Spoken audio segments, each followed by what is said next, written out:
We stumbled upon it by accident, a gorgeous Victorian that seemed to whisper our names from behind a veil of overgrown ivy.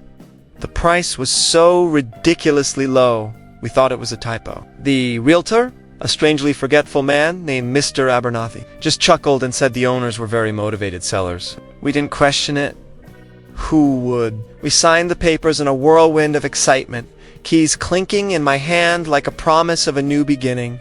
The first week was pure bliss. We painted walls, unpacked boxers, and imagined our future unfolding within those high-ceilinged rooms. But then the small oddities started. A teacup moved from the counter to the table, the faint sound of a piano playing in the dead of night. We'd laugh it off, blaming our tired minds in the creaks of an old house, but the feeling of being watched grew heavier each day, a constant, unseen pressure. One evening, I was looking for old property records online, just out of curiosity. I found a local news article from 5 years ago. My blood ran cold. The headline read, "Local realtor Arthur Abernathy vanishes without a trace." My heart hammered against my ribs. It couldn't be the same man. It was impossible. But the picture accompanying the article was him. The same vacant smile, the same tired eyes.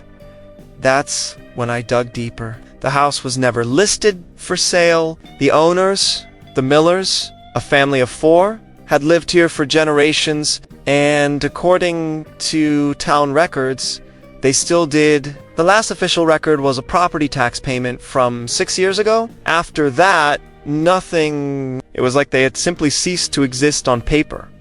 The strange occurrences escalated. We started seeing them quick, fleeting glimpses in the reflection of a window or at the end of a long hallway. A woman in a floral dress, her face a blur of sadness. A man in a tweed jacket, his form almost transparent, staring at the fireplace. To children, their laughter echoing from empty rooms.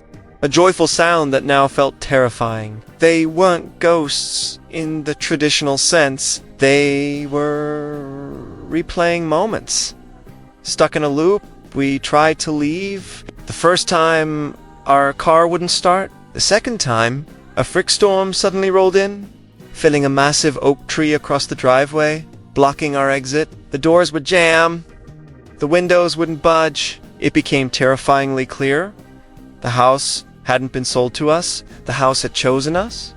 We weren't homeowners. We were prisoners. The Millers weren't haunting the house. They were asterisk the house. Their memories, their lives, their very essences were soaked into the plaster and the floorboards, and they didn't want to share their space. The whispers we'd first heard weren't an invitation.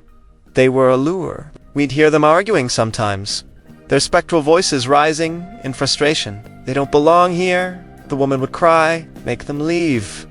The man would demand. We are part of the house now, just another layer to its history. We see the Millers every day, living out their last happy moments before they, too, became trapped. We see Mr. Abernathy, the realtor, wandering the halls forever, trying to close a deal that was never real. We are Faden becoming more like them. Our own memories are starting to feel distant, like something we read in a book. Soon, we won't remember the world outside these walls. Soon, we'll just be another story whispered in the halls. Another set of figures glimpsed in a window, waiting for the next family the house decides to choose.